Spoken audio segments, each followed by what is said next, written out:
columnar epithelium consists of a single layer of columnar cells which rest on the basement membrane. Now, basement membrane is usually not straight in the slide, but it's in the form of these projections,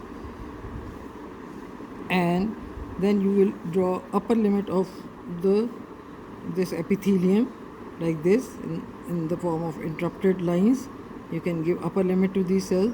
Now each cell is columnar in shape, that is, it has more height than the width.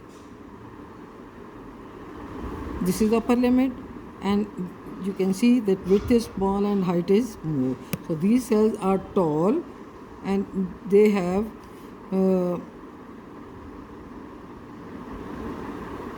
more height than the width, so you can just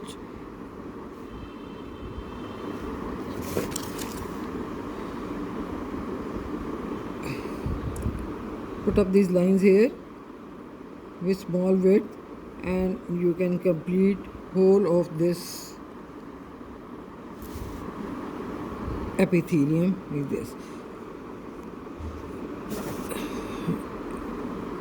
Just quickly I'll put up these lines here. Now each cell has an oval basal nucleus.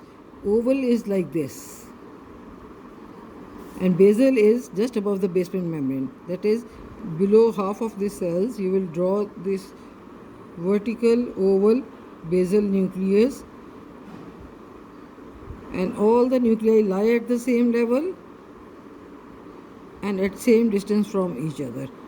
So here you will draw oval basal nuclei in all these tall columnar cells, and the upper limit, which was in the form of interrupted lines here, you can convert that line into just brush border, which is showing that it has surface modifications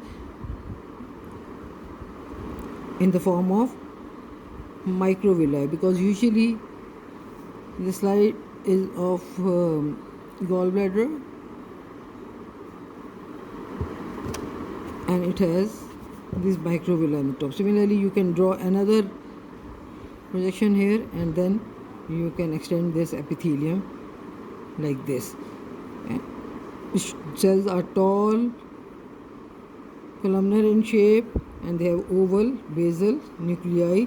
So it consists of this epithelium consists of a single layer of columnar cells resting on the basement membrane. So this is the basement membrane.